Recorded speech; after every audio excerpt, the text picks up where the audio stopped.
Hey guys, what's going on? Welcome back to another video. So as always, I just want to thank you guys so much for the love and support the videos, man. It really does mean a lot. To be honest, bro, I gotta be honest with you guys, man. This expansion pass that Pokemon's gonna begin in the summer or fall, like whatever you want to call it. I don't know, man. Like I don't feel that good about it, bro. I'm just gonna be honest, man. I mean, I don't.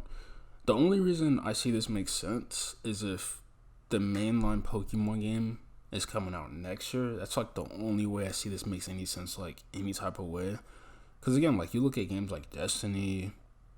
I'm pretty sure there's other games that have done do, but like Destiny is like the immediate example I could think of, to where like the base game comes out, and you gotta buy like an expansion pass or a DLC to have that extra content, especially if you beat the game. Monster Hunter recently did it. Horizon Zero Dawn. I mean, those might be some bad examples because they don't come out every year.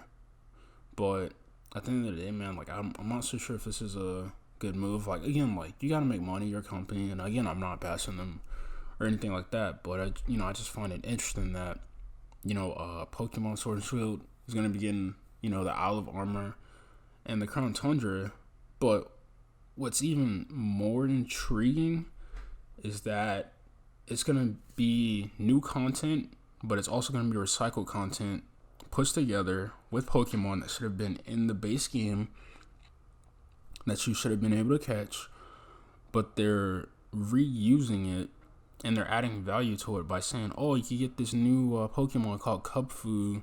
You can train with this guy named Mustard, and you're encountering these new rivals. And I'm just thinking to myself, I'm like, this really does not sound right. Coming from a Pokemon game, bro, like it just doesn't make any sense to me. Because again, like Pokemon comes out every year.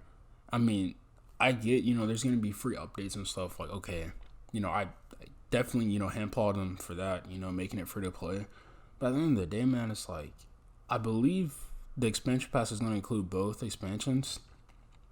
And again, it is I think it's either $24.99 or $29.99. You guys can go figure that out. if you're more interested in it, but it's definitely around like $30 for both expansions. And again, you're gonna get something during the summer and during the fall, which again is if another Pokemon's coming out, it's right before it shifts, which again like I just find it interesting because again I do feel like there's gonna be a sequel to Sword and Shield, just with how it ended and stuff.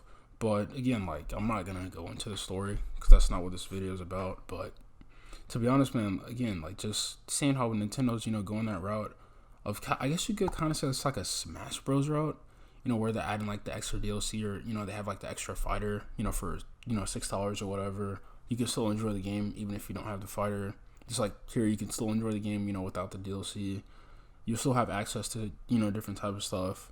It's just that you won't be able to, especially if you. The only gimmick that I see, and I really I'm not feeling, bro, is that with the new expansion pass, you're going to have the starter Pokemon, but you're going to be able to Gigantamax them in the new expansions. Like, I don't really quite understand. If you're going to be able to Gigantamax the starter Pokemon in the expansion pass, why wasn't this in the original game? Because you knew you were going to add it later, man. Like, I just don't quite grasp that concept of, what they were thinking. But, again, man, like, I'm not Nintendo. I'm not bashing them. I'm just, again, man, speaking from like a fan perspective, I'm like, like a lot of this stuff should have been in the base game. We shouldn't even have to worry about DLC. But at the end of the day, man, like people are gonna buy it, whether I agree with it or don't agree with it. Do I think it's a smart move by Nintendo? Sure, man. Again, like you gotta get your money, whatever. But at the end of the day, like a lot of this stuff should have been in the base game. And if they were gonna do DLC or like whatever, make it worth. The only way I can see this being worthwhile is if the next mainline Pokemon game is going to come out next year and not this year. Because if it's going to come out this year, man, it's going to be real frustrating. Because you're going to pay $30 for this expansion, and then there's going to be another Pokemon game that comes out like November, December, and it's like, come on, man. But again, like we'll just see as stuff like starts to get fleshed out. Obviously, Game Freak and Nintendo, they're probably going to be taking a lot of heat. You're probably going to get a lot of people like me who's going to be like a little interested in seeing like how they're going to reuse the old Pokemon and like try to bring back the legendaries that should have been in the game, like all this different stuff. But yeah, guys, those are my thoughts. As always, make sure you guys, comment down below like what you guys think. Was this a smart move by Pokemon? Obviously, it's going to be interesting seeing, later like how the details that come to surface, when it does come out. But yeah, guys, as always, I just want to thank you guys so much for love and support on the video, whether you listen to the podcast. I'll see you guys in the next one. Peace.